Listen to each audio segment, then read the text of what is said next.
My husband's devotion to his mother was once his best quality. Now a secret loan has shown me it might be the very thing that destroys us. The mail always arrived at 3:15 p.m., right when the sun would hit the grimy window of our tiny kitchen, illuminating every dust mote dancing in the air. It was one of the few reliable things about our cramped fourth-floor walk-up. The mail and the fact that my husband Daniel was the most devoted son a mother could ever ask for. I used to think that was one of his best qualities. Now, I'm not so sure. On that particular Tuesday, I was balancing our checkbook on the wobbly card table we used for dining, trying to figure out how we could squeeze another $50 into our dream house fund. It was a slow, painstaking process. Every dollar was a battle won. We'd been living on instant noodles and hope for 2 years, funneling every spare cent into that savings account. Our dream was a small 2-bedroom house with a tiny patch of green for a garden, a place where the floor didn't creak with every step, and we wouldn't have to smell our neighbor's garlic obsession through the paper-thin walls. I shuffled through the envelopes, bills, junk mail, a postcard from my sister, and then I saw it. A thick, cream-colored envelope from a major national bank we didn't use. It was addressed solely to Daniel. That was the first prickle of unease. We didn't have financial secrets. Our accounts were joint, our credit cards were shared. We were a team, fighting in the trenches of financial responsibility together. I put it aside, figuring it was just another aggressive pre-approved credit card offer. Daniel came home an hour later, all smiles and apologies for being late. He kissed me, his hands smelling faintly of the antiseptic soap from the hospital where he worked as a physical therapist. "Tough day?" I asked, handing him a plate of reheated spaghetti. "The usual," he sighed, running a hand through his hair. "Mrs. Gable is convinced her hip is squeaking, and Mr. Henderson tried to race me down the hall in his walker again." I smiled. I loved listening to his stories. It was our routine. But that evening, my mind kept drifting back to that strange envelope sitting on the counter. We ate, we watched some mindless TV show, and we talked about our days. All the while, the envelope seemed to glow in my peripheral vision.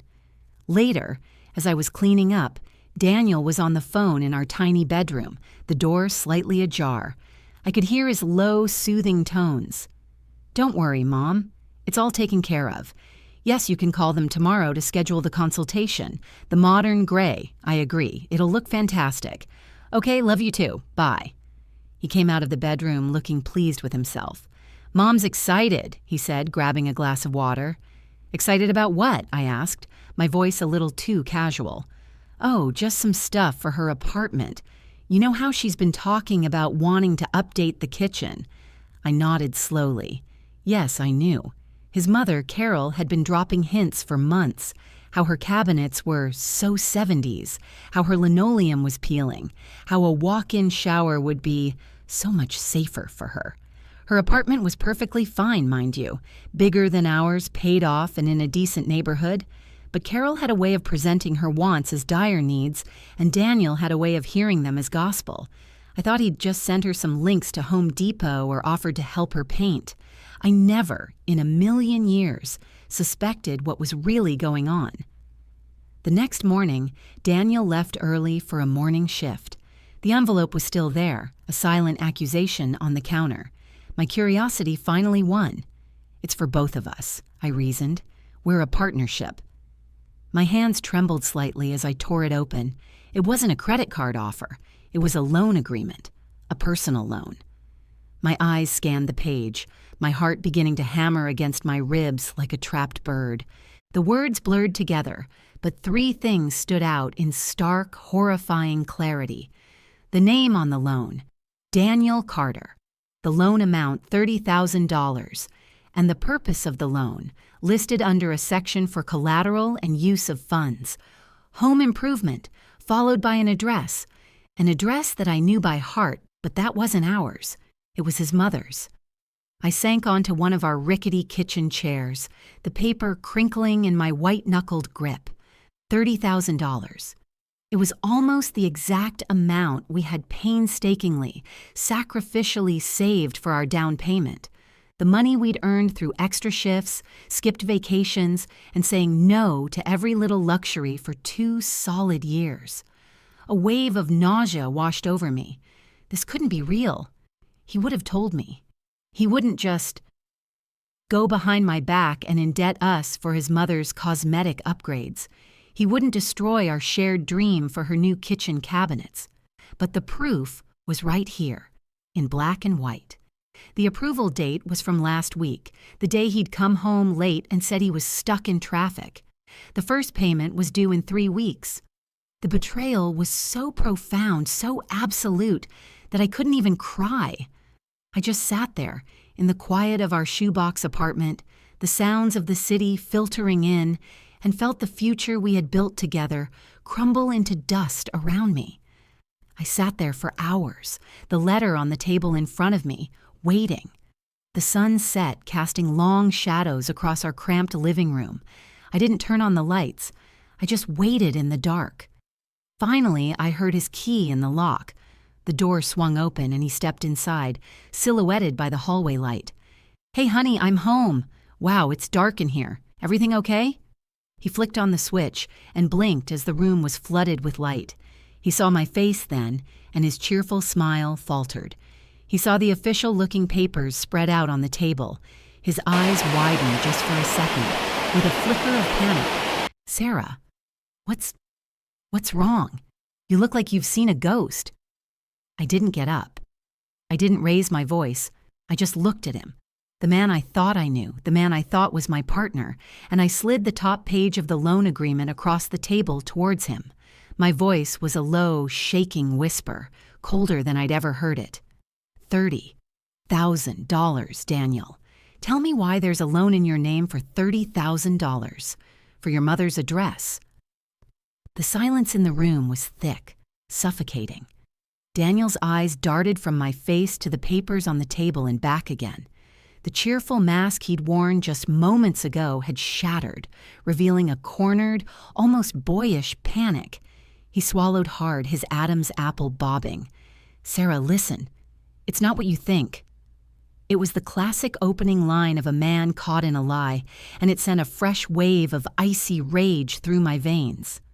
"Not what I think," I repeated, my voice still unnervingly calm.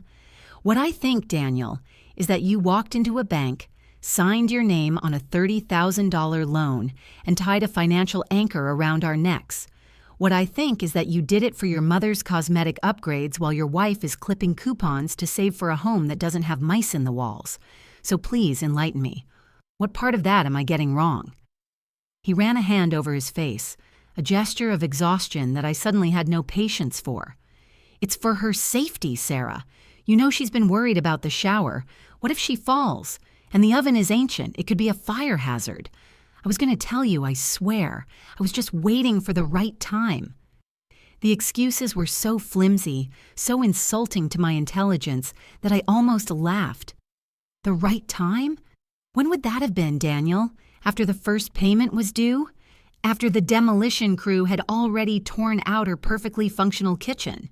Was the right time going to be after our dream house fund was completely drained by these new monthly payments you've saddled us with without so much as a conversation? I finally stood up, the chair scraping harshly against the floor.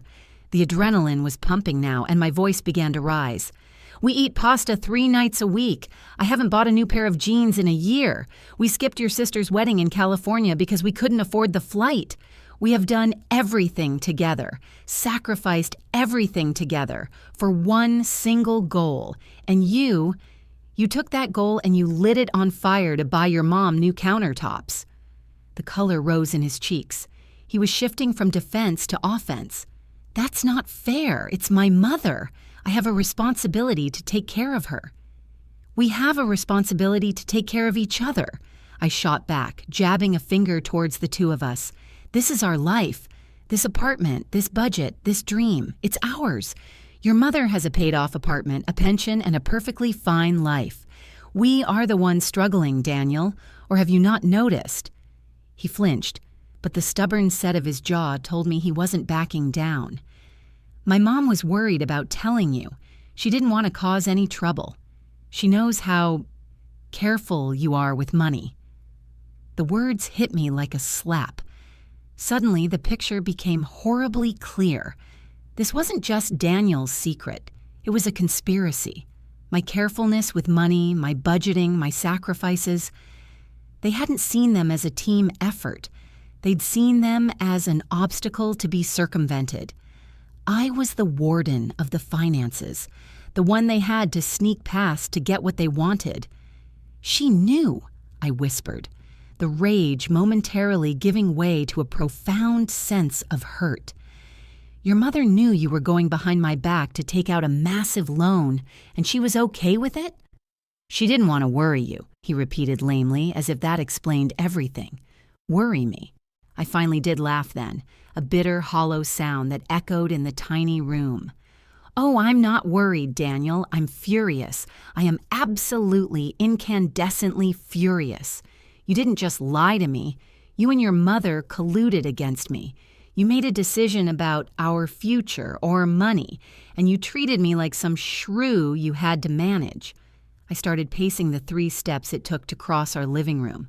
I felt trapped, not just by the walls of the apartment, but by this betrayal. He had made a choice. When it came down to it, he had chosen his mother's desire for a trendy gray kitchen over our shared future. The trust I had placed in him, the very foundation of our marriage, felt like it was dissolving into sand. He just stood there watching me, his face a mixture of guilt and defiance. "It's done, Sarah. I can't undo it. The money is already approved." And that was it. No apology, no real remorse, just a statement of fact. He had made his decision, and I was expected to just live with it. Live in this dump, live with the debt, live with the fact that my partner didn't see me as a partner at all. A switch flipped inside me. The hurt and the rage coalesced into a cold, hard clarity.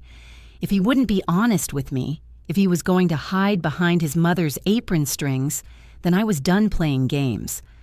I stopped pacing and looked him dead in the eye. I walked over to the counter, picked up my phone, and unlocked it. His eyes widened as he saw what I was doing. What are you doing?" he stammered. I scrolled to the letter C in my contacts, my thumb hovering over the name Carol Carter. "You said she was worried," I said, my voice dangerously level. "You said she didn't want to cause trouble." "Well, let's clear the air. Let's call her right now and you can explain to both of us how a walk-in shower costs $30,000. I pressed the call button, and the sound of the phone ringing filled the suffocating silence of the room. I watched Daniel's face drain of all color as he stared at the phone in my hand, his mother's name glowing on the screen. The dialing tone seemed to stretch for an eternity, each ring a hammer blow in the tense silence. Daniel looked like a deer caught in headlights, his mouth opening and closing with no sound coming out. He took a half step towards me, his hand outstretched as if to snatch the phone away, but he stopped short. He knew he'd lost that right. On the 4th ring, she picked up. "Hello?" Carol's voice was cheerful, oblivious. "Hi, Carol, it's Sarah," I said, my tone flat and even. I hit the speakerphone icon and her voice filled the tiny apartment. Daniel visibly flinched. "Sarah, dear, how are you? Danny just told me he was on his way home. Is everything all right?" Her question dripped with faux concern, and I could suddenly see the puppet strings she'd been pulling all along. "Actually, no, Carol. Everything is not all right," I replied, my eyes locked on my husband's pale face. "Daniel is here, and we're looking at some paperwork that's just arrived, a loan agreement, to be specific, for $30,000. There was a beat of silence on the other end of the line, then a nervous little laugh. "Oh, that. Yes, well, Danny was just so sweet. He insisted. You know how he worries about his old mom." I watched Daniel's shoulders slump in defeat. He couldn't even look at me. "He insisted," I pressed. "So you knew he was taking out a $30,000 loan, and you knew he hadn't discussed it with me, his wife?" The fake cheer in her voice evaporated, replaced by a defensive chill. "Now, Sarah, I don't think that's any of your business. That's between a mother and her son. Danny is a good boy and he wants to take care of me. I don't see why you have to make such a fuss about it." A fuss? I couldn't believe what I was hearing. "Carol, this fuss is about a debt that will take us years to pay off. This fuss is about the down payment on our house, the house we've been saving for, the one you always ask us about every time we see you, which is now gone. This isn't Danny taking care of you. This is Daniel sabotaging his own family's future for your new kitchen appliances." "It's not just appliances," she snapped, her voice rising. "It's about my safety, my comfort. I worked my whole life to raise him. I sacrificed for him.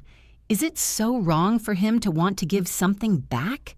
Maybe if you were more supportive and less tight-fisted, he wouldn't have had to do it behind your back." That was it. The final mask had been ripped off. I wasn't a partner in her eyes. I was the dragon guarding the treasure hoard, the stingy wife holding her precious boy back. Daniel finally spoke, his voice weak and pleading. "Mom, don't—" But I cut him off. "Don't you dare, Daniel. Don't you dare defend her. You stood right there and let her call me tight-fisted. You let her imply that this is my fault." I turned my full attention back to the phone. "Let me be very clear, Carol. I am not the problem here.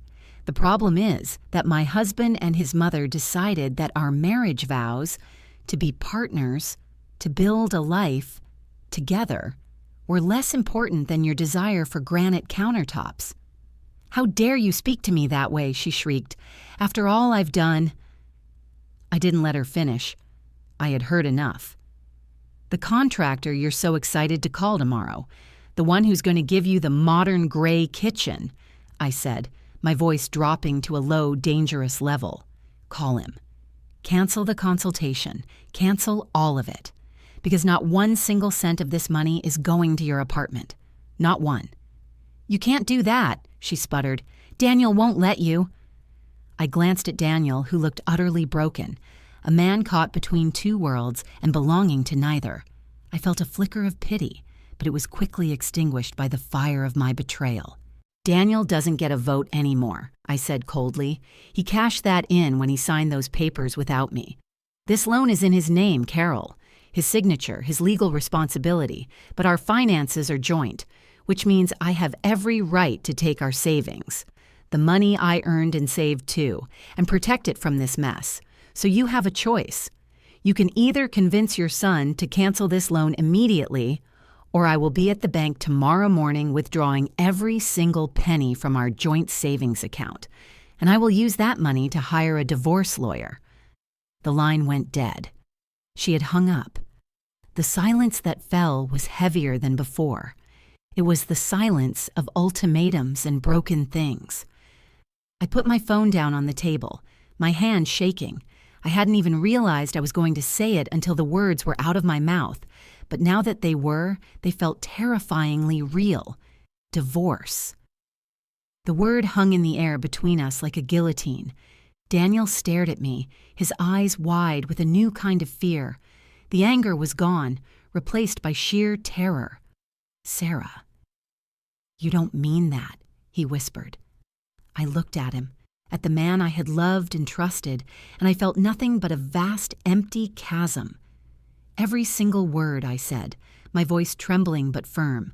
"You have until the bank opens tomorrow morning at 9 a.m. to fix this.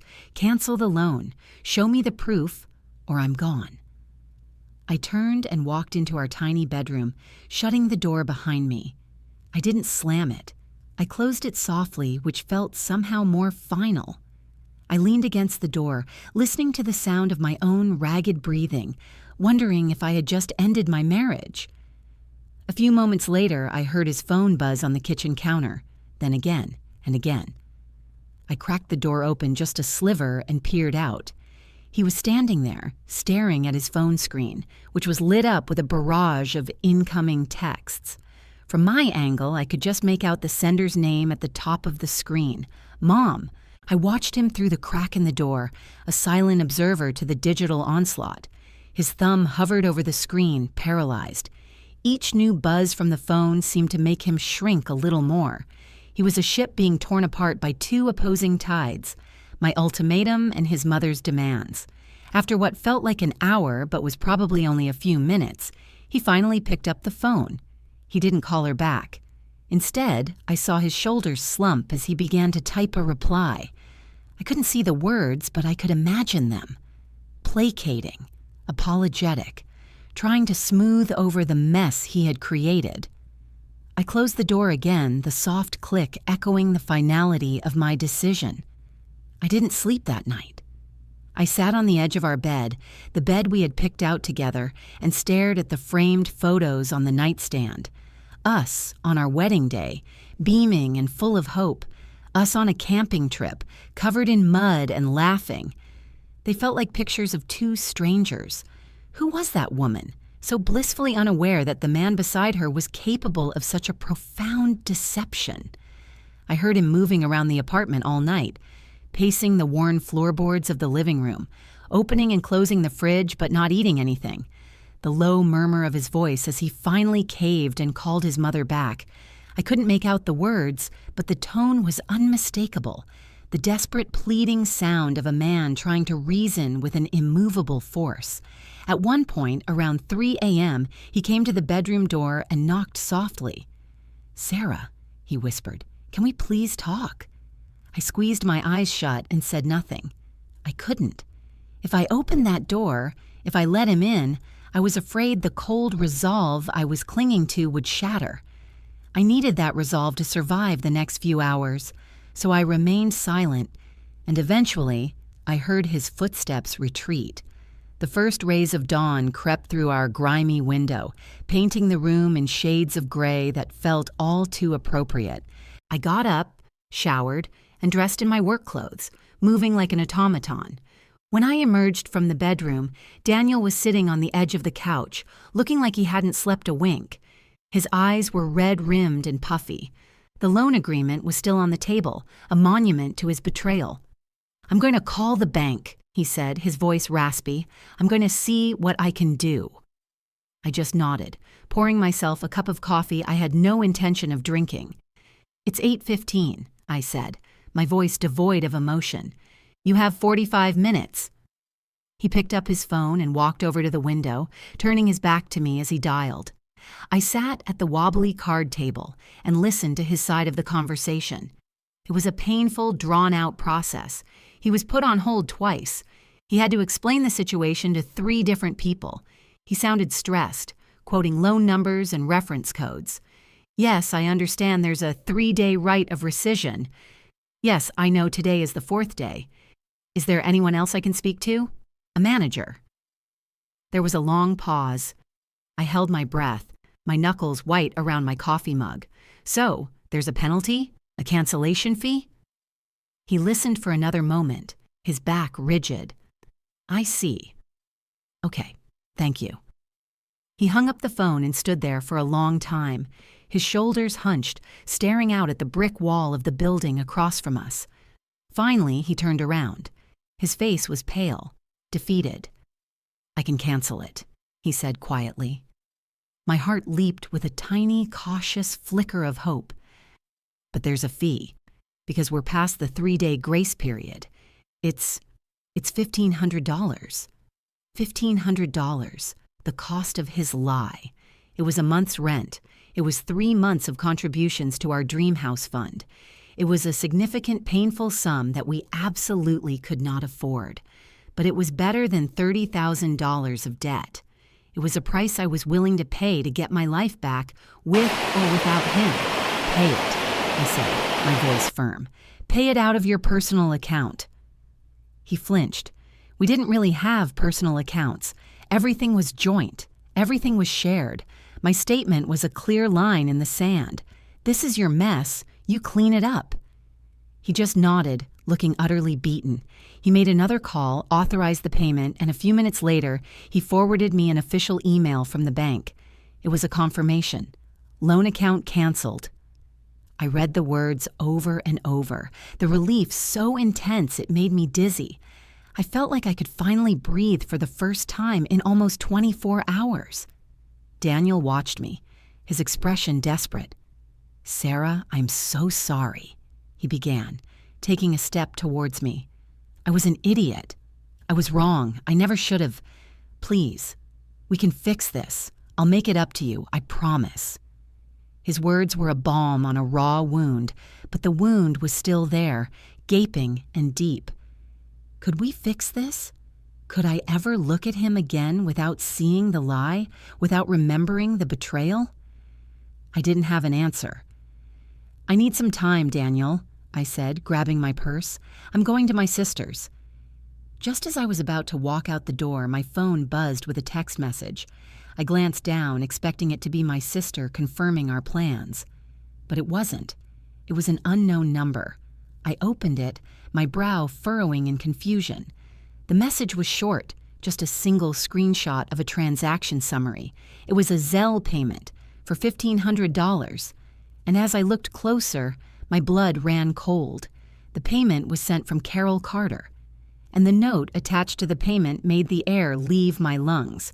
It read, "Here's the money for your little fee. Now we're even. The contractors are still coming on Monday."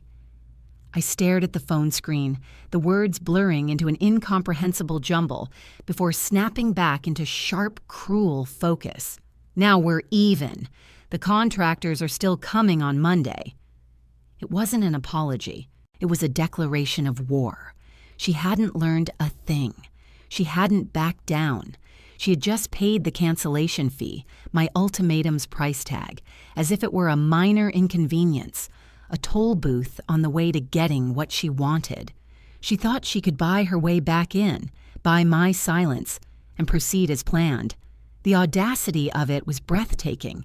She hadn't convinced her son to fix his mistake because it was the right thing to do.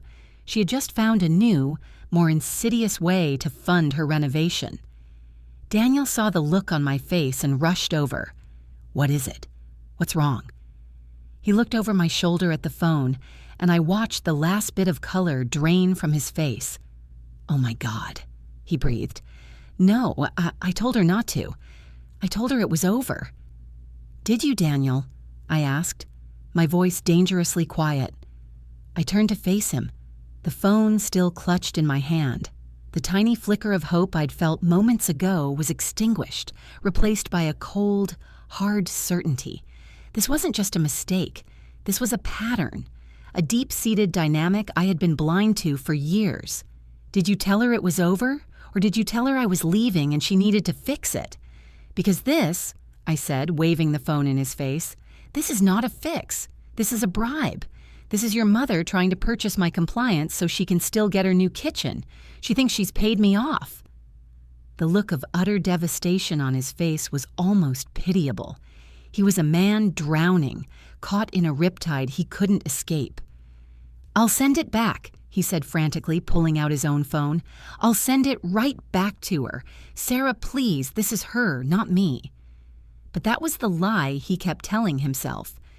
"It is you, Daniel," I finally shouted, the dam of my composure breaking completely. "It has always been you. She can only do what you allow her to do. You allowed her to believe her wants were more important than our needs. You allowed her to think it was okay to go behind my back.